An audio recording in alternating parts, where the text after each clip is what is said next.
Fala galera, beleza? Tudo bem? Para quem não me conhece, meu nome é Saulo, eu sou professor de filosofia e professor de história. Eu trabalho na unidade da Penha Circular. Beleza? Tudo bem com vocês? Tranquilo? Hoje o nosso papo aqui é sobre filosofia. Tranquilo? Filosofia, primeira série. Eu vou falar sobre o módulo 17, que é o módulo que fala sobre um autor importantíssimo na história da humanidade. É um filósofo assim dos mais considerados, dos mais queridos, dos mais requisitados, né? Apesar de já não estar entre nós há muito tempo, até hoje ele é muito lido, muito bem falado. Tá? O nome desse autor é Hegel, tranquilo? Os primeiros nomes dele eu não consigo pronunciar muito bem, mas você vai olhar na apostila e você vai ver lá. São nomes, obviamente, que estão em alemão, e, enfim, fica puxado para mim, né? Eu acho mais fácil falar o nome pelo qual ele ficou conhecido na história, que é o nome Hegel. Tranquilo, pessoal? O Hegel, gente, ele é um autor do século XVIII. É um autor ali, ele vive no século XVIII. É claro que ele vai influenciar muito o próximo século, que é o século XIX, mas, digamos assim, ele nasce no século XVIII. Ele é um autor do século XVIII. Século XVIII, por exemplo, que é um século de grandes transformações. É o século da independência dos Estados Unidos, é o século da Revolução Francesa, é o século em que viveu o famoso Napoleão Bonaparte, tranquilo? Enfim, é um século de grandes acontecimentos, de grandes personalidades, tá beleza? E aí hoje nós vamos falar aqui sobre o Hegel, né? O Hegel que é um autor, digamos assim, que ele representa uma corrente de pensamento da época conhecida como idealismo alemão, beleza? Então, assim, isso significa o quê? Que o Hegel era de uma corrente de pensamento que se destacava pelas propostas de uma sociedade ideal, né? Que se dedicava sobre, digamos assim, refletir sobre o que seria uma sociedade ideal, mas era um autor que ainda não se debruçava sobre propostas, digamos assim, totalmente efetivas para uma transformação da sociedade. Mas ele refletia, ele analisava, né? Ele tentava propor ideias para, digamos assim, sociedades que funcionassem melhor, ou enfim, para refletir sobre como a sociedade funcionava de um modo ou de outro. Beleza, galera? E aí o que ocorre? O Hegel, pessoal, ele acaba se tornando uma referência, né? Porque ele vai trazer para as pessoas um tipo de pensamento que até hoje as pessoas têm uma certa dificuldade de lidar, que é o que? Ele traz para a sociedade o seguinte: olha, o embate de ideias, o conflito de ideias é o que move a sociedade. Então você debater, você trocar uma ideia, ou até mesmo discutir posições políticas sobre temas polêmicos é algo positivo, né? Dentro de uma lógica do pensamento hegeliano. Tá? O Hegel ele vai trazer isso, ele vai trazer esse raciocínio de que o mundo, na visão hegeliana, é um mundo em constante transformação. Tranquilo? É como se fosse um círculo vicioso. Ele vai colocar que o mundo é como se fosse um sujeito que passa por constantes transformações. Um sujeito que tem um espírito, e esse espírito ele vai se modificando ao longo do tempo. Tranquilo? O que eles vai chamar de espírito aí, na verdade, não é o que a gente entende como espírito hoje. Na visão dele, o que ele chamava de espírito seria mais ou menos o que a gente entende por consciência, né? Ele vai até dar um nome para isso, ele chama de fenomenologia do espírito, onde, dentro dessa lógica, o que vai acontecer? Ele vai dizer que existe um período em que existe um espírito, em que esse espírito é, digamos assim, aquela fase mais infantil, né? Por exemplo, em que o bebê ele está descobrindo como as coisas funcionam, ele tem a consciência de que ele existe, mas ele ainda não consegue entender bem o outro. É uma fase mais egoísta, digamos assim, onde o bebê está descobrindo tudo, ele quer mexer, onde a criança quer mexer em tudo, aperta o dedo dos adultos, mexe no cabelo dos outros. É uma fase de descoberta, digamos assim, né? Mal comparando, seria mais ou menos isso, tá? Essa seria a primeira fase, digamos assim, dentro dessa lógica de fenomenologia do espírito que o Hegel coloca para gente.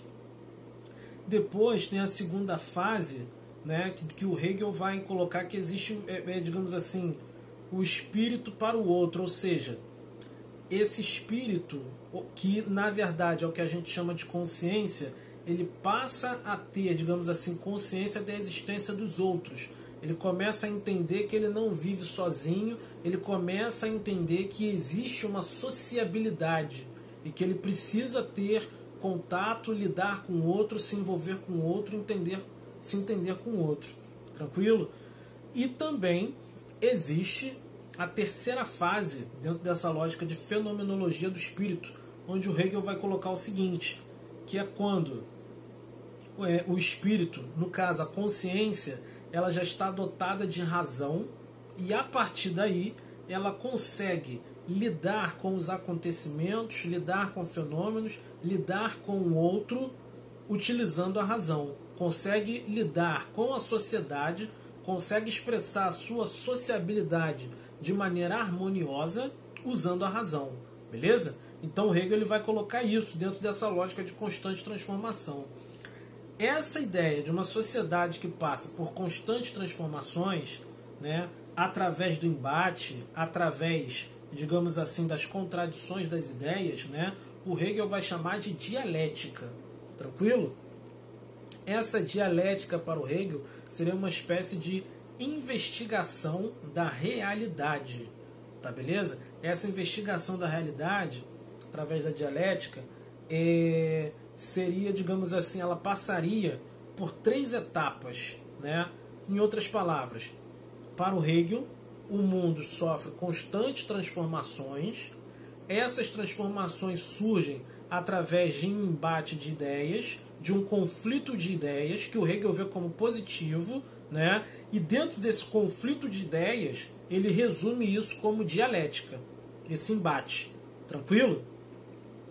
Percebam que existem pessoas que em diversos momentos falam assim, lá vem ele falar de política, não pode falar de política, só fala de política, cada um tem sua opinião. Ou seja, na visão do Hegel, esse tipo de pensamento seria, digamos assim, um pensamento ingênuo.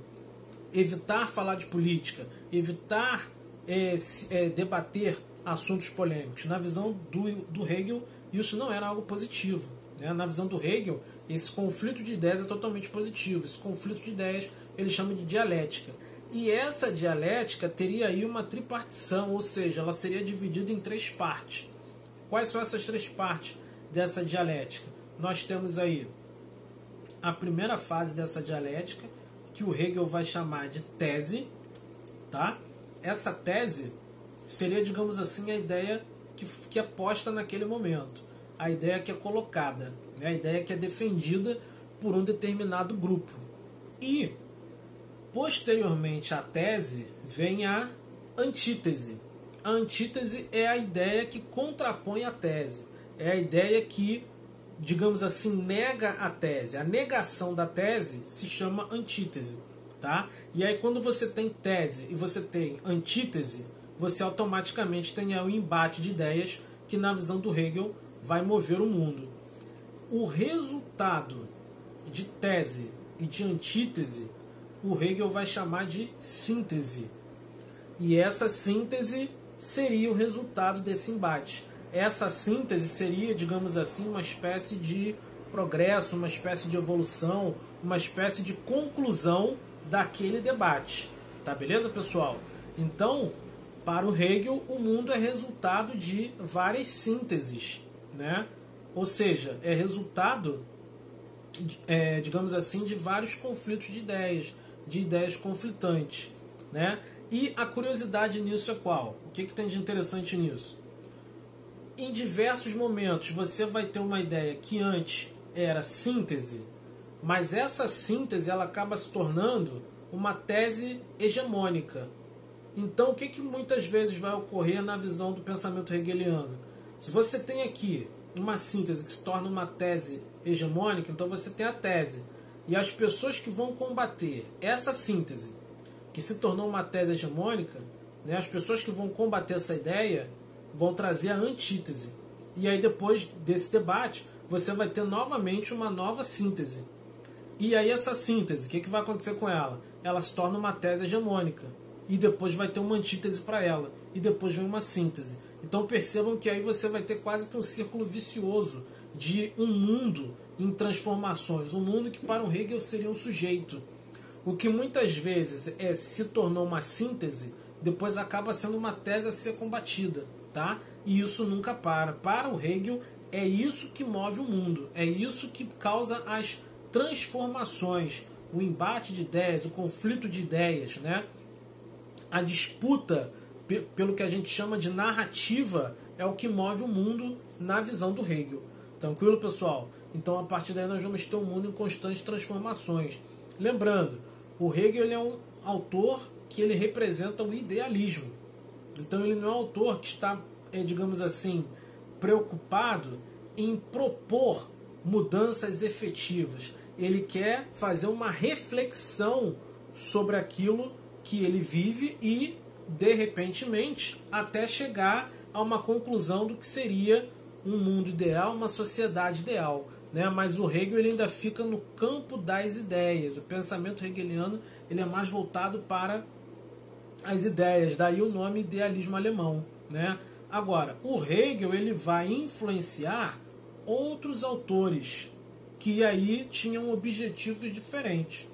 Esses outros autores, influenciados pelo Hegel, eles pegam a ideia do Hegel e começam a pensar o seguinte, beleza, e aí? O que a gente pode fazer com isso?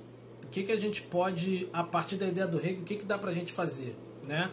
Então esses autores que vão pegar o pensamento hegeliano e tentar fazer com que o pensamento hegeliano se tornasse algo prático, esses autores vão se tornar conhecidos como materialistas. Né? Então aí nós temos o idealismo versus o materialismo. Não necessariamente versus um contra o outro, mas digamos que são visões diferentes do que um pensador, do que um filósofo precisa fazer.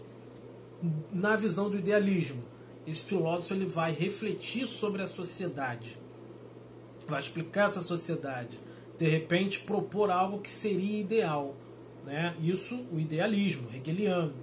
Enquanto que dentro de uma lógica de materialismo, a ideia é que o filósofo, o pensador, ele possa propor algo prático para a sociedade, tranquilo? E dentro dessa lógica aí, nós vamos ter como principal exemplo de pensador, filósofo, né, analista da sociedade, como você preferir, dentro do materialismo, nós temos o famoso Karl Marx, tranquilo? Mas aí sobre Karl Marx já são cenas para os próximos capítulos, já não faz parte do nosso papo agora. Beleza, pessoal? Gente, sobre o Hegel é isso, essas são as principais ideias. Tá? É claro que não é só isso, ele é um autor famoso, com uma vasta produção. Né? Para quem tiver interesse, deve procurar mais coisas na internet sobre o Hegel, tranquilo? Mas esse é o cerne do pensamento dele. Tá? Eu espero que vocês estejam bem, espero que vocês estejam se cuidando, na medida do possível, que vocês estejam em casa. E é isso. Tranquilo, galera? Valeu, um abraço. Tchau, tchau.